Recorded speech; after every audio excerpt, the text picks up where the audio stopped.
You know, when you think of the medieval world, you might picture knights in shining armor. But there was one group that was so much more. They were elite warriors, for sure, but they were also devout monks and, get this, pioneering international bankers, the Knights Templar. For about 200 years, they were one of the most powerful organizations on the planet, and then, poof, they just vanished. Their story is this incredible tangle of faith, money, betrayal, and of course, legend. So today, we're going to untangle that web and try to separate the amazing facts from the fiction. Right, so this is the big one. This is the mystery that has hooked historians and conspiracy theorists for 700 years.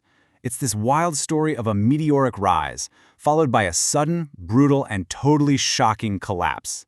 I mean, how does an organization with that much cash, its own private army, and castles dotted all across Europe just get erased from the map? That's the exact question we're digging into. All right, so here's our game plan. We're going to trace their whole story, right from the start. We'll begin with their surprisingly humble origins as the poor fellow soldiers of Christ. Then we'll watch them build an empire of faith and finance. After that, things take a dark turn with the betrayal that brought it all down, the horrific trials, and then a stunning secret that was hidden away in the Vatican archives for centuries. And finally, we'll see how the real history morphed into the incredible legends we know today. Okay, let's rewind, way back to the very beginning, because long before they were a medieval superpower, the Templars were born from a really simple, almost noble idea, right in the middle of the war-torn Holy Land. You see, the Templars were a brand new concept at the time, a military order. Just think about that for a second. It's like a hybrid. They were part monk, part warrior. They took the usual vows of poverty, chastity, and obedience, just like monks in a monastery. But their job, their mission, was to pick up a sword and protect Christian pilgrims on the dangerous roads to Jerusalem. This was a pretty radical idea back then. And wow, did this radical idea take off? It all started around 1118, with a French knight named Hugues de Payens. Just over 10 years later, in 1129, they got the official seal of approval from the Catholic Church. But the real game changer? That came in 1139. The Pope issued a decree that basically said the Templars didn't have to answer to any kings or local bishops. They answered only to the Pope himself. Oh, and they didn't have to pay taxes. A few years after that, they got their iconic red cross to wear on their mantles. They were on the fast track. And this right here, this was their motto. Not unto us, O Lord, not unto us, but to your name give glory. It really sums up their whole original vibe, you know? It's all about humility, a promise that everything they did wasn't for their own fame or fortune, but for God. This ideal was the very foundation of who they were, and it's a big reason why they got so much support so early on. But that humble beginning, well, it didn't stay humble for long. That devotion and their core mission actually became the launchpad for an empire of wealth and influence that was pretty much unprecedented. You have to understand, all these different factors created the perfect storm of power. Answering only to the Pope put them above kings. Being exempt from taxes meant they could pile up wealth like no one else. They owned huge swaths of land, they had their own private fleet of ships, and here's the big one. They basically invented international banking. A pilgrim could drop off their money in Paris and get a note, like a traveler's check, that they could cash in Jerusalem. It was genius, it was secure, and it made the Templars unbelievably rich. And this is where it gets so fascinating, the central paradox of the Templars. Individually, each knight was sworn to poverty. He owned nothing, not even his own horse. In fact, their original seal showed two knights sharing a single horse to symbolize this. But the organization, the order itself, oh, it became a financial behemoth, lending huge sums of money to the very kings of Europe. And all that wealth? Well, it would eventually paint a giant target on their backs. And the man holding the bow and arrow aimed at that target was King Philip IV of France. He was powerful, he was ruthless, and he was massively in debt to the Templars. This is the day it all came crashing down. In a brilliantly coordinated dawn raid across the entire kingdom, King Philip's men arrested every single Templar in France, all at the same time.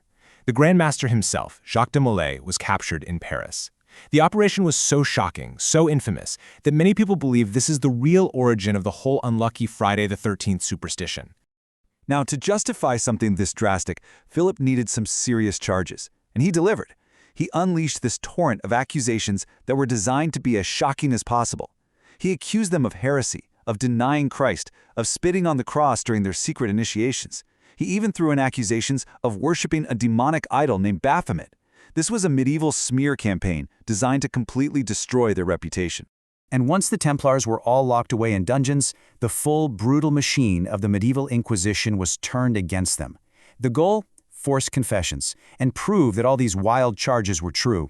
The methods they used were just horrific. Knights were subjected to the strappado, where their hands were tied behind their back and they were hoisted up, dislocating both shoulders. They were stretched on the rack until their limbs were literally pulled from their sockets.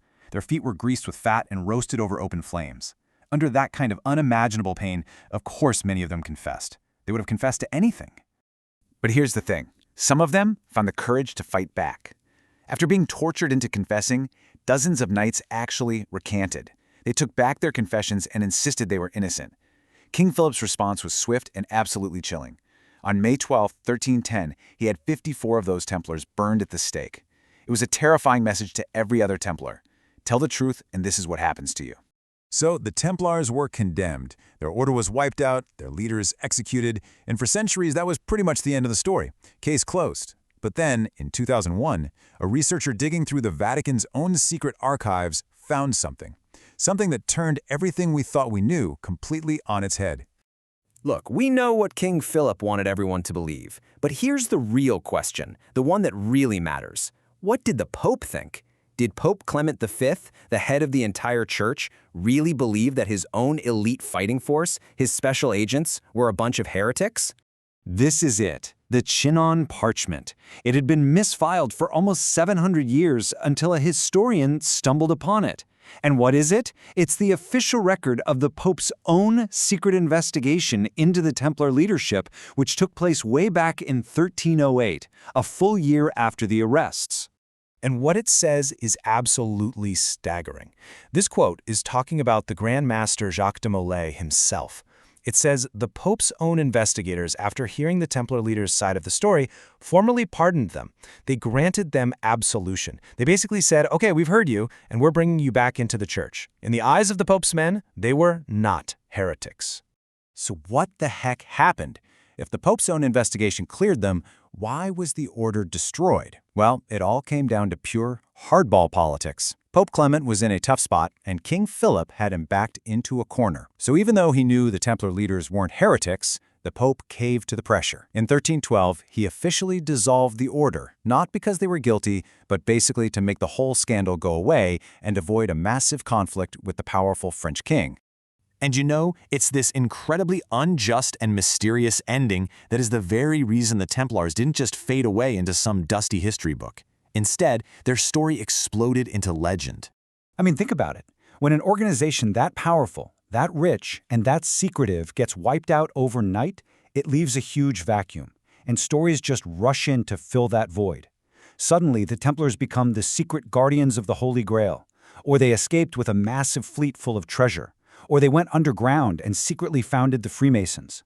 Their brutal, mysterious end was the perfect fertile ground for centuries of myths and conspiracy theories to grow. The final chapter of the real story was written in 1314. Jacques de Molay, the last Grand Master, the same man who had been secretly pardoned years earlier, was brought out onto an island in the Seine in Paris and burned at the stake.